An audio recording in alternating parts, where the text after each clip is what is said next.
참 한 해가 빠르게 지나가죠. 영상 시작을 보셨습니까?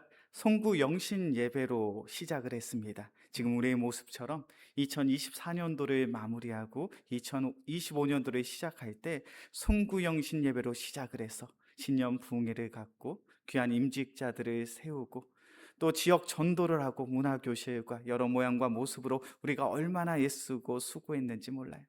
각 교육부서에서는 우리 유치부, 유초등부, 중고등부, 청년부에 이르기까지 열심히 사역들을 감당했고요. 특별히 주님의 은혜로 우리 영광교회가 캄보디아 단기 선교 은혜 가운데 잘 다녀온 줄로 믿습니다. 또한 하나님께서 귀한 직분자들을 세워주시고 귀한 임직식과 은퇴식에 시간을 갖고 우리 영광교회 귀한 성도들이 함께 교제할 수 있는 정교인 수련회 시간도 있었고요. 그리고 추수 감사주의를 통하여 주님의 성례에 참여를 하고, 그리고 귀한 임직식과 은퇴식, 그리고 마지막으로는 우리 지난주에 있었던 성탄 축하 발표회까지 올 한 해 주님께서 우리 영광교회를 통하여 많은 일들을 행하신 줄로 믿습니다. 우리의 그 귀한 사역, 우리 주님께 영광의 박수 올리겠습니다. 할렐루야. 주님께서 우리 영광교회를 아름답게 복되게 인도하고 계신 줄로 믿습니다. 어떠십니까? 우리 영광교회에서 신앙생활하는 거 참 행복하고 즐거우시죠? 다시 한번 물어볼게요. 우리 영광교회에서 신앙생활하는 거 참으로 행복하고 즐거우시죠? 네, 우리가 교회 안에서 함께 신앙생활한다는 것이 얼마나 행복하고 즐거운 일인지 몰라요. 그런데 우리가 살아가는 이 세상에서 세상의 사람들에게 나 교회 다녀, 나 교회에서 이렇게 신앙생활하는 것이 이렇게 즐겁고 행복해라고 이야기하면 세상의 친구들이 우리를 어떠한 눈초리로 쳐다봅니까? 그래, 너 잘하고 있구나, 너 정말로 행복하고 즐겁겠구나, 그렇게 쳐다봅니까? 아니면 왜? 굳이?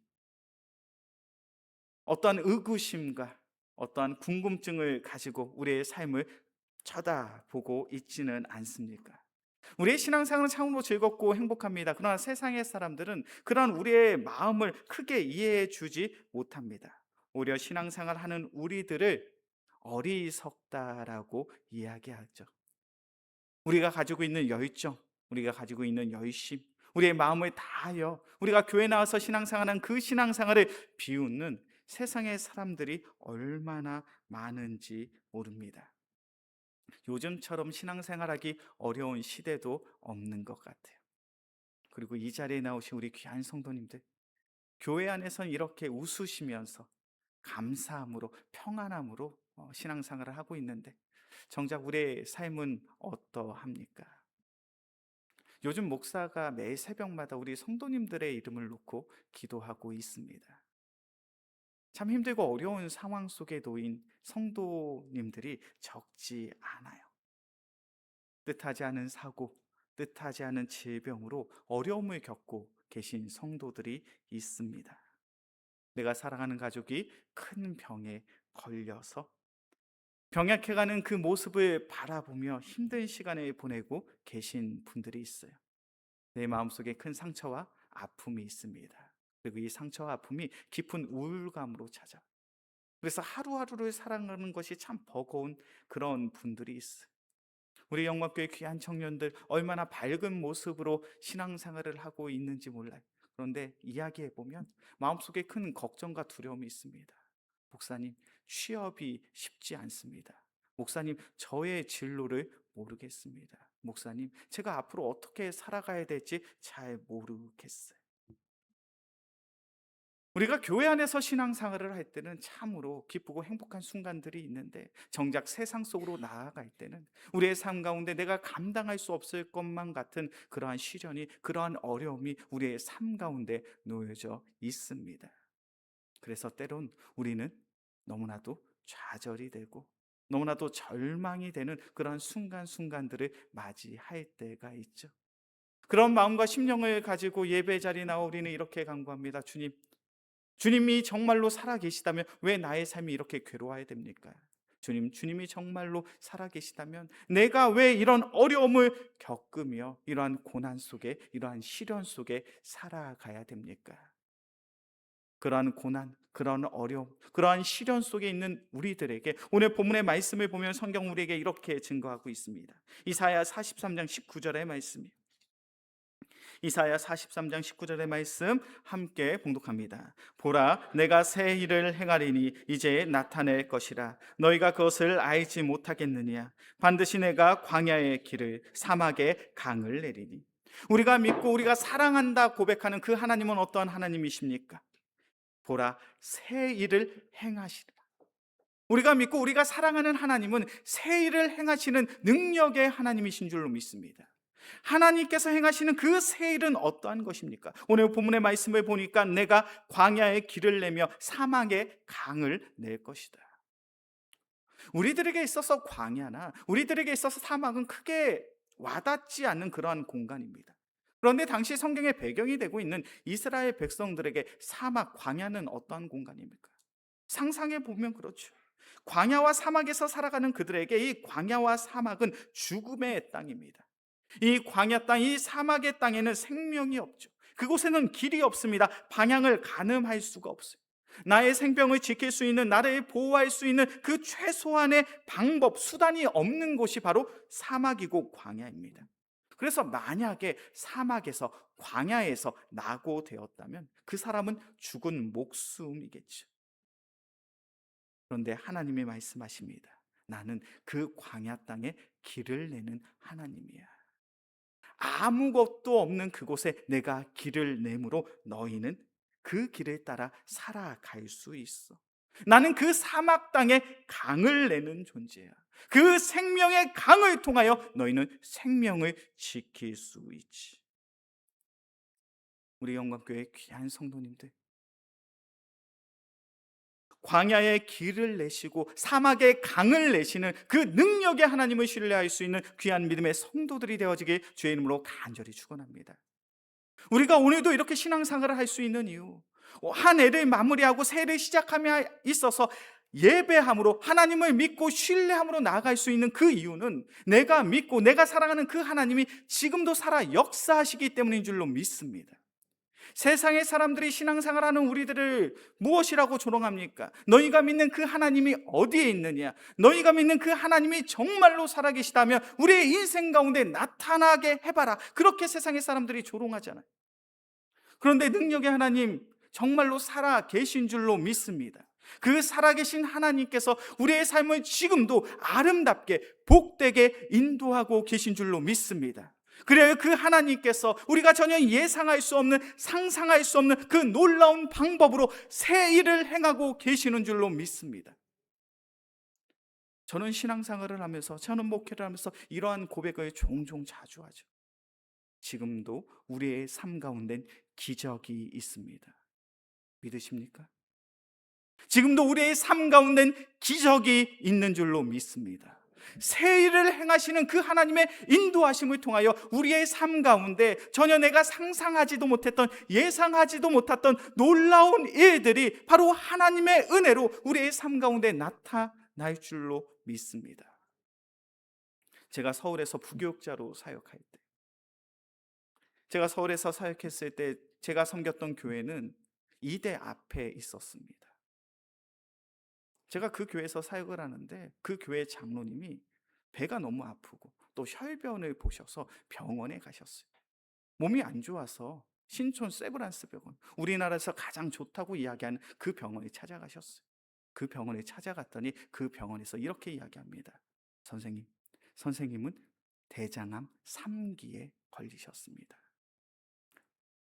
좀 아시는 분은 아시죠? 암 3기라는 것은 몸 여기저기에 전이가 되었다는 거예요. 그리고 물론 수술을 하면 나을 수도 있지만 수술을 했음에도 불구하고 계속해서 전이도 일어날 수 있는 썩 좋지 않은, 매우 좋지 않은 상황이 발병한 겁니다. 그 장로님이 그 이야기를 교회에서 나누셨어요. 목사님, 제가 병원에 갔더니 대장암 3기랍니다. 권사님, 제가 병원에 갔더니 대장암 3기랍니다. 그 이야기를 듣고요, 교회가 한 마음으로 기도하기 시작했어요. 특별히 그 장로님은요, 그 교회에서 자란 장로님이셨어요. 어렸을 때부터 그 교회에서 자라서 청년이 되고 집사가 되고 그리고 장로가 되었던, 그렇게 노 권사님들 입장에서는 그 장로님이 예사롭게 보이지 않는 거예요. 마치 내 아들처럼 느껴지는 거예요. 노 권사님들이 기도합니다. 지금처럼 추운 한겨울이에요. 추운 한겨울에 권사님들이 이불을 가지고 본당에 올라와서 철야로 기도를 하시는 거예요. 주님, 우리 영광교회를, 우리 교회를 통하여 자란 이 장로님이 이 젊은 나이에 대장암 3기에 걸렸답니다. 주님, 이 장로님을 긍휼히 불쌍히 여겨 주옵소서. 이 장로님의 병을 주님께서 치료하여 주옵소서. 얼마나 교회가 한 마음으로 기도했는지 몰라요. 추운 날씨 속에서도 이불을 뒤집어쓰고 권사님들이 간절함으로 기도합니다. 그리고 수술 날이 됐어요. 수술을 받고 그 장로님이 돌아오셨어요. 수술을 받고 장로님이 돌아오신 다음에 금요기도 시간에 그 장로님이 간증을 하십니다. 성도님들, 제가 수술을 받고 왔는데 성도님들의 기도로 기적이 나타났습니다. 대장암 3기 판정을 받고 이제 개복 수술을 하고 몸의 장기를 잘라내야 되는 상황인데, 그 수술을 집도한 신촌 세브란스에서 가장 저명하다는, 가장 유명하다는 교수님이 그런 이야기를 했다는 거예요. 내가 지금까지 대장암 환자를 마주하며 수천 번의 수술을 했는데 이런 환자는 본 적이 없다는 거예요. 암세포들이 똘똘똘 뭉쳐 있었다는 거예요. 내가 대장암 환자들을 수천 명을 수술했음에도 불구하고 이렇게 암세포가 똘똘똘 뭉쳐있는 환자는 처음 봤다는 거예요. 그래서 그 수술이 얼마나 속히 빠르게 진행되는지 모르겠다. 너무나도 그 수술이 잘 이루어졌다는 거예요. 그 간증을 그 장로님이 하시더라고요. 그러면서 그 장로님이 눈물을 흘리시면서 이야기합니다. 나의 삶 가운데 이러한 기적이 일어날 수 있었던 이유는 우리 성도님들이 기도해 주셔서입니다. 제가 그 이야기를 듣는데 저의 마음속에 그런 확신이 있는 거예요. 하나님은 지금도 살아 역사하시는구나. 지금도 살아 역사하시는 하나님은 우리가 도저히 상식적으로 이해할 수 없는 놀라운 방법으로 우리의 삶을 인도하고 계시는구나. 오늘 본문의 말씀이 바로 그러한 이야기를 하고 있습니다. 너희의 삶 가운데 좌절함이 있느냐? 너희의 삶 가운데 절망감이 있느냐? 너희가 사방을 우겨쌈을 당한 것처럼 너희 삶 속에 참된 소망을 잃고 살아가고 있느냐? 하루하루 힘겹게 죽지 못해 살아가고 있는 그런 광야 같은 인생, 그런 사막가도 같은 인생을 살아가고 있느냐?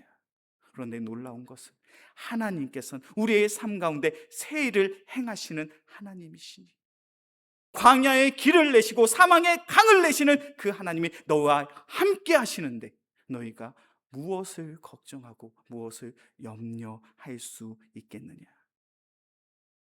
우리 영광교회 귀한 성도님들, 나의 삶 가운데 내가 해결할 수 없는 삶의 문제들이 있으십니까? 그래서 나의 마음이 참 우울하고 때로는 근심과 걱정, 염려의 마음으로 하루 종일 홀로 눈물 짓는 그러한 시간들을 보내고 계십니까? 우리의 인생 속엔 살아계신 하나님께서 우리와 함께 하시는 줄로 믿습니다. 그 하나님께서 우리에게 분명히 말씀하시죠. 보라, 내가 새 일을 행하리라. 우리 영광교회 귀한 성도님들, 우리가 맞이하게 될, 그리고 시작된 우리의 2026년도는 우리의 삶 가운데 새 일을 행하시는 그 놀라운 하나님을 마주할 수 있는 귀한 믿음의 성도들이 되어지길 주의 이름으로 간절히 축원합니다. 그렇다면 우리가 오늘의 말씀을 묵상하며 그러한 영적인 질문을 할 수 있을 것 같아요. 목사님의 말씀처럼 나도 나의 인생 속에 새 일을 행하시는 그 놀라운 하나님을 만나고 싶습니다. 그 놀라운 하나님을 만나려면 우리가 어떻게 해야 됩니까? 오늘 본문의 말씀이 이사야 43장 15절에서부터 17절까지의 말씀이에요. 이사야 43장 15절에서부터 17절까지의 말씀, 제가 한 절, 우리 성도님들이 한 절, 마지막 절 합독하도록 하겠습니다. 나는 여호와 너희의 거룩한 이유, 이스라엘의 창조자요 너희의 왕이니라.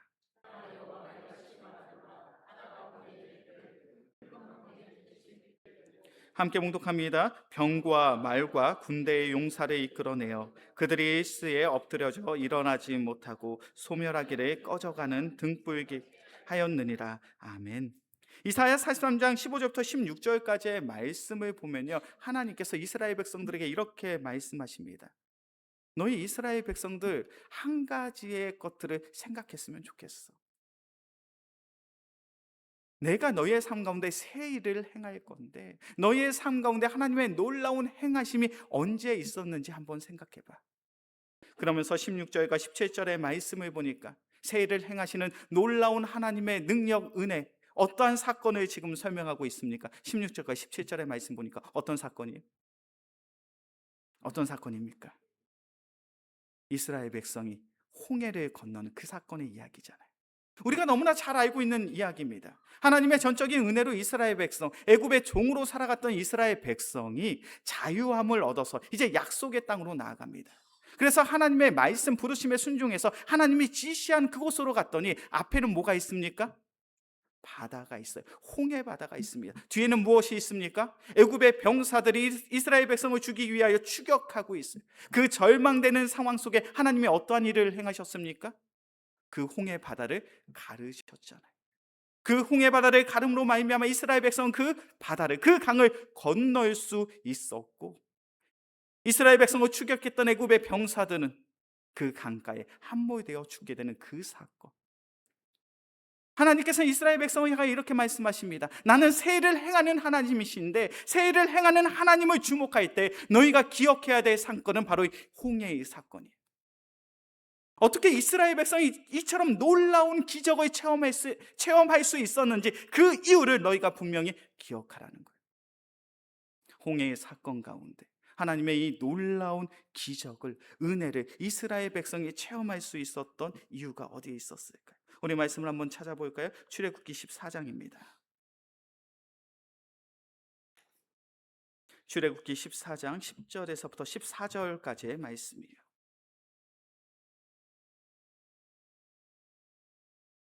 출애굽기 14장 10절에서부터 14절까지의 말씀, 제가 한 절, 우리 성도님들이 한 절 교독해서 봅니다. 출애굽기 14장 10절에서부터 14절까지의 말씀 제가 먼저 봅니다. 바로가 가까이 올 때 이스라엘 자손이 눈을 들어 본즉 애굽 사람들이 자기들 뒤에 이른지라. 이스라엘 자손이 심히 두려워하여 여호와께 부르짖고,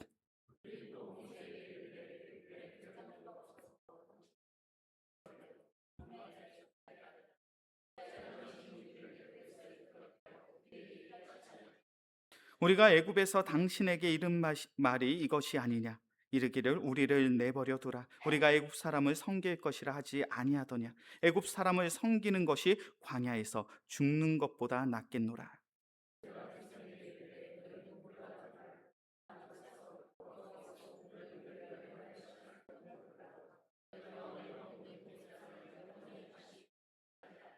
함께 봉독합니다. 여호와께서 너희를 위하여 싸우시리니 너희는 가만히 있을지니라. 아멘. 출애굽기 14장 10절부터 14절까지의 말씀을 찬찬히 읽어보시면 이스라엘 백성들 믿음이 좋습니까? 안 좋습니까? 믿음이 좋아요? 안 좋아요? 믿음이 좋아요? 안 좋아요? 믿음이 안 좋아요. 믿음이 너무나도 연약합니다. 앞에 홍해 바다가 있고 뒤로 애굽의 병사들이 쫓아오니 이스라엘 백성들이 무엇을 고백합니까? 우리가 당신 때문에, 모세 당신 때문에 죽게 되었다는 거예요. 차라리 애굽 땅에서 종으로 살아가면 좋을 것을 당신이 불러내서 이곳에 있음으로 말미암아 우리가 죽게 되었습니다. 이스라엘 백성은 모세를 원망하고 있습니다. 그리고 하나님의 인도하심을 원망하고 있어요. 그들은 결단코 믿음이 좋은 이들이 아닙니다. 그런데 놀라운 일은 무엇입니까? 하나님이 그곳에서 놀라운 기적을 행하셨다는 거예요. 우리가 출애굽기 14장에 등장하는 이 이스라엘 백성의 홍해 사건을 통해서 우리가 분명히 기억해야 될 한 가지의 사건은, 하나님의 놀라운 기적은 우리의 믿음의 분량에 의해서 결정나는 것이 아니라는 거예요. 오늘 본문의 말씀 속에 이스라엘 백성은 무엇을 통하여 놀라운 기적을 체험하게 됩니까? 그들은 지금 하나님의 편에 서 있는 거예요. 믿음은 참으로 부족하고 연약하나 하나님이 있으란 그곳에 있으니 하나님의 능력을, 하나님의 은혜를, 하나님의 기적을 체험하게 된 줄로 믿습니다. 우리가 신앙생활 하면서 절대로 잊어서는 안 되는 그 한 가지는, 우리는 하나님의 편에 서야 될 줄로 믿습니다. 하나님이 있으란 그곳에 있어야 될 줄로 믿습니다. 하나님이 있으란 그곳에 있어서 내가 하나님의 편에 있을 때 우리는 하나님의 놀라운 은혜와 그 능력을 체험하게 될 줄로 믿습니다. 우리가 하나님이 있으라는 그곳에서 참 믿음이 부족하고 연약하여서 그곳에서 근심하며 걱정하며 염려하고 있다 할지라도 그러한 우리의 인생 속에 하나님이 친히 찾아오사 하나님의 방법대로 놀라운 일들을 행하실 줄로 믿습니다. 그것이 바로 하나님의 방법이에요. 에브라함 링컨의 유명한 일화가 있습니다. 남북 전쟁이 시작되었습니다. 전쟁으로 인하여 많은 병사들이 죽게 되었죠. 치열한 전쟁 속에서 상황은 점점 불리해집니다. 그렇기에 에브라함 링컨은 매일매일 그 전쟁을 위하여 눈물로 기도하고 기도했습니다. 링컨의 그 기도하는 모습을 보고 많은 참모진들도 링컨과 함께 기도했다라고 해요. 링컨과 함께 많은 참모들이 기도하고 그 기도의 처소를 나올 때 한 참모진이 링컨에게 이야기합니다. 대통령님, 우리가 이렇게 간절히 기도하니 하나님이 우리 편이 되어 주셔서 우리가 승리하게 될 것입니다. 그때 에이브람 링컨 너무나도 유명한 이야기를 합니다. 그렇게 기도해서는 안 됩니다.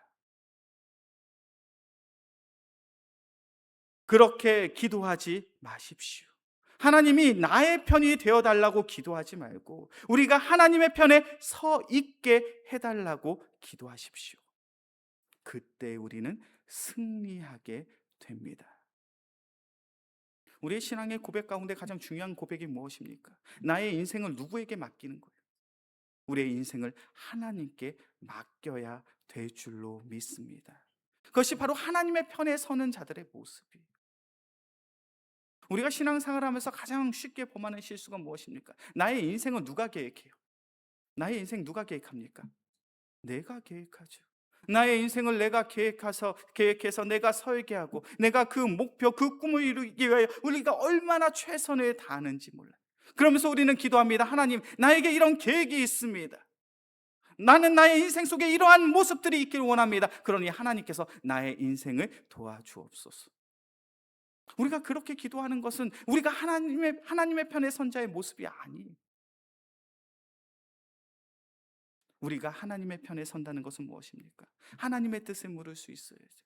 하나님이 있으라 하신 그곳에서 하나님이 기뻐하시는 그 귀한 사명을 감당하는 것, 그것이 바로 하나님의 편에 서는 자의 삶의 참된 모습인 줄로 믿습니다. 우리 영광교회 귀한 성도님들, 우리의 2026년도가 그러한 해가 되어지길 간절히 소망합니다. 2026년도를 시작하며 우리의 마음속에 내가 소망하는 많은 일들이 있을 거예요. 그런데 그 많은 일들을 가지고 진지하게 고민해 보셨으면 좋겠어요. 그 많은 일들이 나의 계획인지 하나님의 계획인지, 우리가 우리의 삶을 하나님께 내어 맡기고 우리가 하나님의 편에 서는 자의 모습으로 살아갈 때 능력의 하나님께서 우리의 삶 가운데 놀라운 일들을 행하실 줄로 믿습니다. 이제 말씀을 정리합니다. 하나님은 어떠한 하나님이십니까? 새 일을 행하시는 하나님. 그 새 일을 행하시는 하나님께서 우리의 삶을 아름답게 인도해 주실 줄로 믿습니다. 그래서 저는 우리 영광교회 2026년도 표를 이렇게 적었어요. 보라, 새 일을 행하시는 하나님, 그 하나님이 우리 영광교회 가운데 새 역사를 이루시리라. 우리 영광교회 귀한 성도님들, 새 일을 행하시는 그 하나님께서 우리의 삶 가운데 새 역사를 이루시는 그 놀라운 사건들을 목격할 수 있는, 그리고 그 놀라운 사건들을 가지고 마음껏 찬양할 수 있는 귀한 믿음의 성도들이 되어지게 주의 이름으로 간절히 축원합니다. 기도하겠습니다. 사랑의 주님, 감사합니다. 주님께서 우리를 사랑하사 귀한 말씀의 자리, 귀한 기도의 자리에 새해를 시작하며 우리를 불러 주신 줄로 믿습니다. 사랑의 주님, 우리가 귀한 예배의 자리를 통하여 새해를 행하시는 그 능력의 하나님을 마주할 수 있는 귀한 믿음의 성도들 되게 하여 주옵소서. 그래, 우리의 삶 가운데 새 역사들이 일어나게 하여 주사, 우리의 삶을 통하여, 우리 영광교회를 통하여 이 세상 가운데 능력의 하나님, 살아계신 하나님을 마음껏 증거하며 찬양할 수 있는 우리 모두가 되게 하여 주시옵소서. 이 모든 말씀 우리를 사랑하시는 예수 그리스도의 이름으로 기도합니다. 아멘.